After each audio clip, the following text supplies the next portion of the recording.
Okay, Geography 110, Economic Geography of the Industrial World, Lecture 3. Now, as you may remember, we are discussing in the first part of the course, Lectures 1 through 4, we are discussing the main drivers of the development of industry and modern economy. So I hope you appreciate my cartoon here. But we'll move right along. I'll just keep you amused while we're blabbing away there.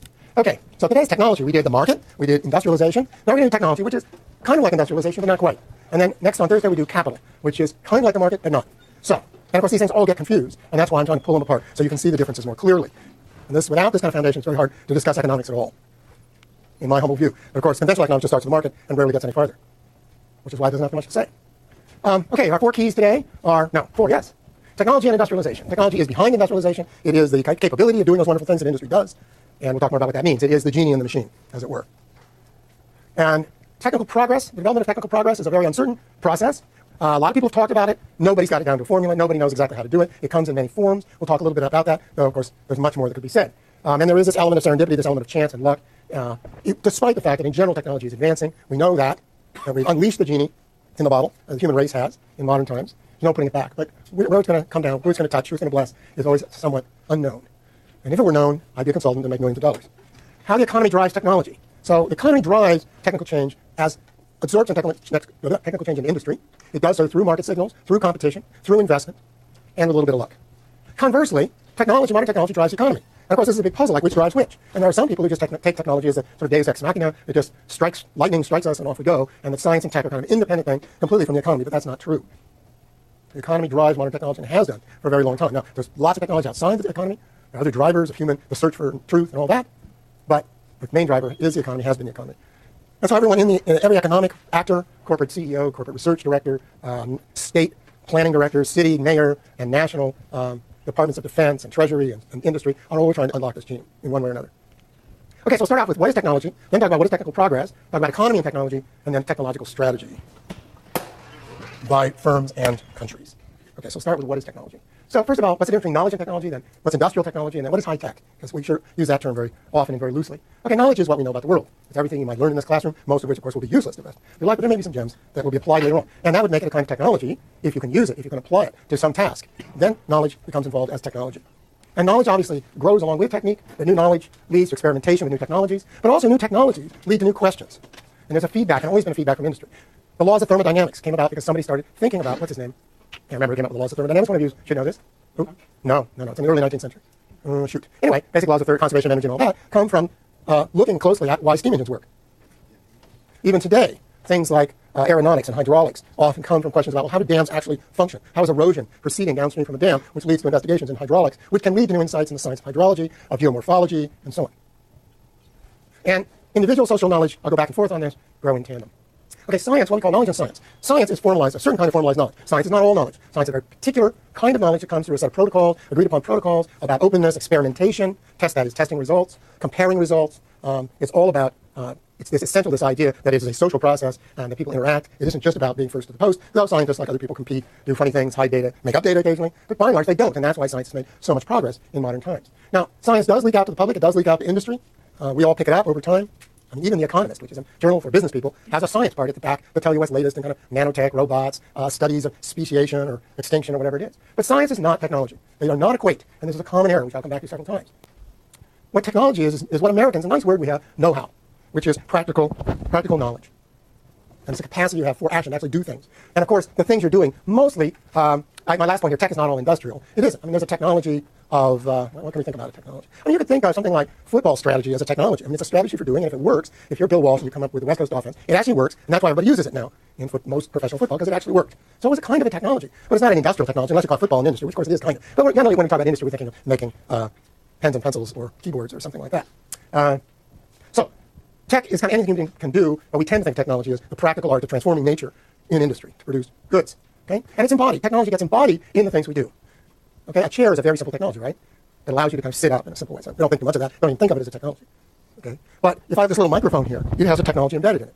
It's got the little microphone part here. It's able to broadcast by undoubtedly some little microwave gizmo back to the amplifier back there and then over to the Winnell Hall. So there's a technology that's embodied in this little microphone. So often we think of technology as those practical little machines, products that do things. But it can also be the knowledge behind the machines. Okay, and technology is not, again, not the same as applied science either. Okay, industry and technology. Okay, technology and industry is things like factories. We look at a refinery like in that picture and we say, well, that's got technology. That's the technology of refining, whatever that is, right? Catalytic cracking, pumping, cooling, controlling spontaneous explosions, chemical mixing, whatever it might be going on in there. Okay, it's in our machines. It's in our communications networks. It's in our software, in our computers. We say, oh, that's technology. We see that. But behind that, of course, is all the practical knowledge embedded in the people who designed those things and even the people who made them. Put them together because you have to know something about how they work to put them together in a sensible way, to design them so that they actually do work, so you don't get shorts in your microcircuits, so they don't fail, because then it's no longer a useful technology. So it's in the practice of workers, managers, engineers, and technical workers, and so on. So we'll call that in people. I call it kind of the ghost in the machine, kind of the understood knowledge that's behind all this clearly embodied stuff that helps us make things. Now, the basics of most industrial technology are pretty obvious to you. Things like the things we make, the goods that come out of factories, machines, the tools we use, the way we work, how we get an assembly line put together, who does what, when, in series, the materials we work with, all those embody technology. But that's the classic view of the factory as a kind of mechanical process where workers using machines cut metal, stamp it, turn it into a bicycle hub. That's our classic view, 19th century, early 20th century technology. But in fact, we're using all kinds of other technologies in our factories all the time. We're using chemical technologies, chemistry to produce results. And when you make plastics, you've got to know the chemistry of organic chemicals, of styrenes, or whatever it is. You're turning into polystyrenes that you're then casting. And you're using chemical processes in there all the time. If you're making certain kind of medicines, you're using little bacteria. It's a biotechnology. If you're doing agriculture, it's a biotechnology. You have to know about how plants grow. People don't make the plants grow. You plant them and they grow on their own. So it's people and nature together using that biological process. We have some nuclear technologies. Those don't work all that well, as we know, but we use nucleotides in medicine. They work very well all the time. And again, it's the properties of nature that we're employing to get radioactive breakdown, to do tracers, to see if you've got a blood clot. And that kind of stuff is done all the time. And of course, the stuff we talk about all the time today is electronics, which is itself a spin-off from the manipulation of electricity. So electricity is a profound kind, it's not mechanical. Electrical is different. And these often define, by the way, whole different kinds of industries based on, there's a chemical industry, there's a plastics industry, there's electronics industry, often defined by which kind of basic technology we're using. There's also what we can call whole process technology, where you put everything together, where you can design products to be manufactured in a simple way. And then you engineer that process so that the manufacturing is efficient and produces a quality product. And then what about communication within a factory, or between factories, and integrating that with the whole process of the movement of materials and people.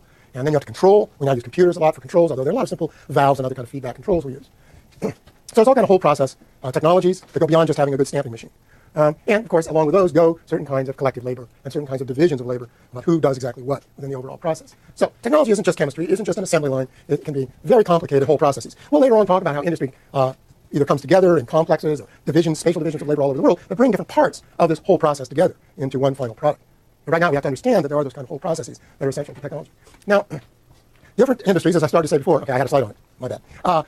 Different industries tend to have different technical bases. In fact, the very definition of industry is usually around a kind of technical foundation. Doing petrochemical is fundamentally different from making steel, which is fundamentally different from assembling an iron or a washing machine. There's very little overlap. I mean, if you're doing a washing machine, you've got to deal with maybe a steel carriage and steel ball bearings and so on, which do originate in the steel industry, but frankly, somebody else may be already bending that metal, rolling that metal or something, or making your bearings for you.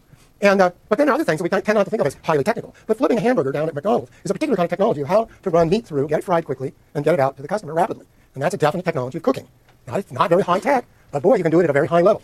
So we sometimes confuse that. Is McDonald's high tech or isn't? Well, it's pretty high capacity, excellence at what they do, if you like fast foods. But they're very good at what they do. And they've raised kind of cooking, mass cooking, to an incredible technical art. But it's still not electronics, right? A hamburger is not quite as complex as an electrical circuit. Then there are technologies that are defined partly about how you do it, but partly about what the product is. Doing clothing. Clothing is still to this day a major sector around the world. It tends to rely on women and sewing machines to this day, because nobody's figured out a better way of sewing these weird-shaped objects called clothes. And why are they weird? Because they have to go on our bodies. I mean, ideally, if it were a piece of metal, of course, you cut it into a beautiful, smooth shape, and all. You can't do that with people. You have to come up with something. And then you have fashion on top of it, but just think of the body and how difficult it is to form this for all the different body types. Well, that's what defines garments. It's the stuff you put on your body. How about shoes? That's a whole other sector. And garment companies tend not to do shoes, because that's a whole other thing. So, now let's talk about high tech and what that means. High tech is simply the advancing edge of industry. Yesterday's high tech was Jacquard looms. At the Industrial Revolution, the amazing thing of figuring out how to program a loom with a little doohickey that looks like the driver on the Carillon up in your bell tower. In fact, that's where Jacquard got the idea. And he put something like this little round rotating drum with pegs in it, which when he made it was probably wood originally, that pulled strings, caught strings, that made the loom handles go up and down so that the shuttle could automatically weave correctly through, the warp could weave through the woof, or does the woof weave through the warp? Shows what we know about those technologies, doesn't it? Okay? Cotton gins. Well, Eli Whitney, that was a huge technological development. Basically what it is scraping little pieces of cotton, furry cotton, off of seeds. But it changed. It made the cotton industry just explode to feed, of course, more cotton into the British and New England textile industries, making cloth, and so on. Now, over time, high tech changes. Now, cameras, particularly, say, after World War II, the instant camera, the popular small camera with a roll of film, not a plate, but just a little roll of film, that was unbelievably high tech. You know when color film came in? That was pretty high tech. When I was your age, they called it Technicolor to make it sound like more tech, right? Movies with Technicolor. What's the first color film? Come on, people. Huh? Wizard of Oz? No. Is it the first color film? Yeah. Well, we'll accept that. But that's in 1939. It's pretty late in the day. Okay? And it's not till after World War II you get... In fact, you don't get general color photography in a big way until the 1960s. And now Kodak is about to go under because nobody wants colored film. Now, they made this fantastic film. And by the way, that film wasn't just a simple chemical process. It had been adjusted. Remember this, I'm talking about this. They adjusted that Kodachrome so it would be really good for human faces. And early digital photography, and even to this day, it's very hard to make sure digital photographs of faces come out right. That's why they have a little face thing on your digital cameras, so it'll capture faces and facial colors better, because it's different than taking pictures of mountains. And nobody likes to have faces washed out or looking pimply. So Kodachrome Kodacolor, I should say, was fantastic for faces. And now it's obsolete. Boom. Okay. The rising mark of industry is generally that we have more and more sophisticated industry. We do have a general accumulation of human knowledge and human know-how, both science, general knowledge, well, actually the three, general knowledge, scientific knowledge, and practical technology. Now, over time, as technologies have delved deeper and deeper into nature, unlock things like microcircuitry and nanotechnology, incredible miniaturization, that's what that little doohickey is, there have been more inputs of basic science. So basic science is important to this overall rise of the level of technology. On the other hand, this you may not think of, but most laboratory science, go into any laboratory on this campus, and it is filled with industrial products. So industry, you wouldn't have modern science without modern industry. It goes both ways. How do they get all those measurement machines, those great scopes and chromatographs and so on? Where do you get that stuff? From specialized industrial producers. Where do you get all the glassware? And all the little ovens and all the little scales and all the stuff you use, telescopes, all has to be done by modern industry and its technology and technical capacity. Okay, and then, of course, we have the greater capacities of social labor. That people, on the one hand, you have skilled workers who know more about engineering than people did 50 years ago, more about electrical circuitry, and the latest knowledge, you can try to put that to work, and you have general technical literacy. More and more people have a higher and higher level of technical literacy. In the 19th century, it was important to know how to deal with a horse. Almost none of you know how to deal with a horse today, but you all just take for granted you know how to deal with a 2-ton vehicle. Okay, if you go around a lot of the world, you'll find that people don't know how to deal with that. Some of them are driving on our streets. Okay, along with this, you've got a changing division of labor. More and more, high tech needs more science, so we have to get more scientists, more researchers, and so on, R&D people. Needs more engineers, better designers. So those are parts of the overall social division of labor that have increased. And mental labor overall has increased, while machines do more of the manual work for a lot of things. Okay? But there's this kind of illusion that we're now in a kind of scientific knowledge economy, as the EU calls it. But in fact, it's still an economy that produces things. It still has an industrial base. The question is, of course, where is that? And geography hides a lot of that from us, because a lot of what's being produced isn't being produced in this country anymore. It isn't being produced where the design and engineering are being done. There's also this question about, there's also this question about whether technology is all so electronic and so chemical and nano and so on that it really has no material substance anymore. Don't be fooled. Electrons still have to go around circuits. Lasers still have to be shot out of kind of little laser guns. So all that stuff needs, all those processes, those mysterious wonders behind your wonderful iPad still need to have stuff, circuits and integrated circuits and memory chips and God knows what all. And we have an amazing fact of what all this is that no matter how sophisticated our software and our sort of the ghostly things we have in our products, like our smartphones, our computers, we still got those things on our lap. We still got those objects in our hand. Hence the picture of the guy with it in his ear.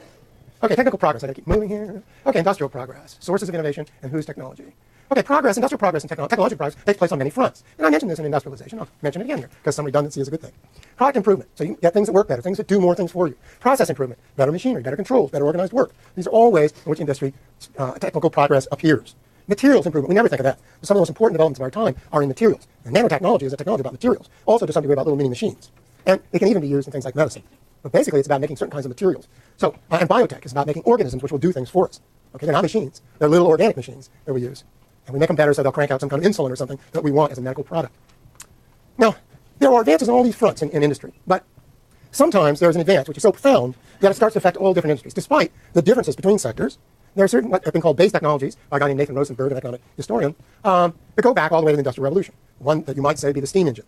Another might be the water wheel. It's across all kinds of factories. In fact, the factory was a kind of organizational technology, putting people together to work harder, get them to work harder more systematically, later in better ways, better organization of work, and so on. That's a kind of technology. Though we tend to think of the technology being the machines. Well, okay, in the 19th century, the second half of the 19th century, the most important base technology was really machining. The ability to cut metal, and to a lesser extent cut wood, to put together machines, to start to make machines by means of machines, to use machines to create the parts for machines. And by the end of the 19th century, we got so good at that, that machines became really precise, really fast. And then at the end of the 19th century, what do we got? The electric motor. Now, talk about electricity, producing electric motor, the electric light, the radio very quickly, although that's electronics actually, the streetcar, which changed American cities, and so on. So electricity is really a profound base technology that spread all over, because everybody could work better with light. Everybody could work better actually with independent electric motors, and not just one big steam engine or water wheel driving a huge shaft with a huge wheel with a bunch of leather belts going off of it. Couldn't be as, you couldn't divide up the machinery. Everything had to run. It was harder to get things to run at the precise speed you needed. And of course, greater speed. Electricity meant you had motors that could go much, much faster. If you've ever been in an old factory,